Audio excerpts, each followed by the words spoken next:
You want to supercharge your marketing and close more deals?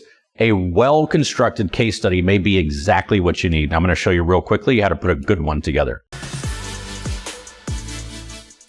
Hey, what's up? I'm Ray Green, former executive turned nomad entrepreneur. And in my consulting business, case studies have been worth their weight in gold, because it's one thing to be able to articulate what you do. It's another thing to actually demonstrate it, and to demonstrate it with an objective third party that no matter how much rapport and trust you've built as a person selling services is going to be more credible than anything that you could say, because it's coming from somebody else. Now, the thing about a case study is it's not just a matter of somebody saying, hey, this person did this thing for me and looked at the results. That's part of it.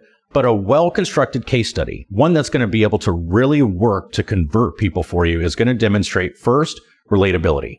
Okay. So if I'm a prospect and I'm watching or reading a case study for somebody that's trying to sell me services, I have to be able to see myself in that case study. I have to be able to see either through the industry, like the type of business that it is, the business model, or the problem that they had, how this is going to help me. Because it's not enough to say you do good work.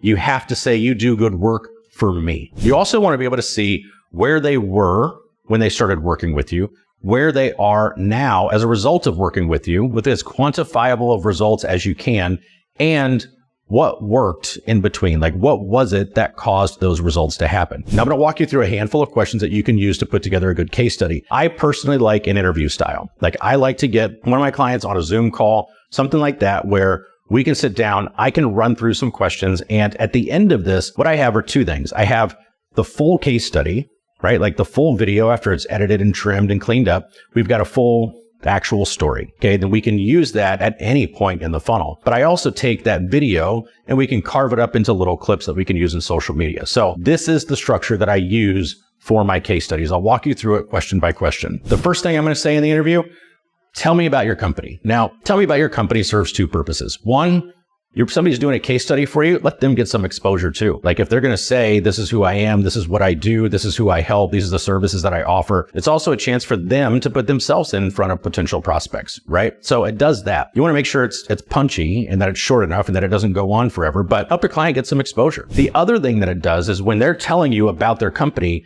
they are also telling the prospect who is watching or reading this case study the things that they may need to know in order to understand why this is relatable to them, who they serve, what they sell, how they help people, what the business is, whatever that is. The prospect that's watching this may look at that and go, oh, same industry.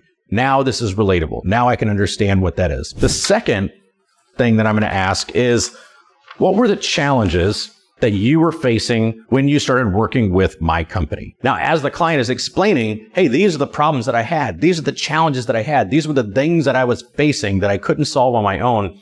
As they're describing these, then ideally, again, the person that is on the other end of this, the person that's watching or reading this, is going, that's exactly what I'm going through right now. Or that is very similar to what I'm going through right now. Because the thing to remember in sales is that one of the biggest objections is not, do you do good work? It's, will that work actually work for me? Everybody thinks they're different. So when they start talking about the challenges that they were facing, ideally what they're doing is describing challenges that your prospect is having right now too. What had you tried to solve these challenges before we started working together? This goes to relatability. This goes to helping them understand how you can help the prospect specifically. So if they start going through this and the things that they had tried to solve it on their own, or with other service providers, or different solutions entirely, those can and should be things that your prospect is saying, I've done that exact same thing. Like, we were just there. Like, we hired that same company. We tried to do that on our own too. So they're describing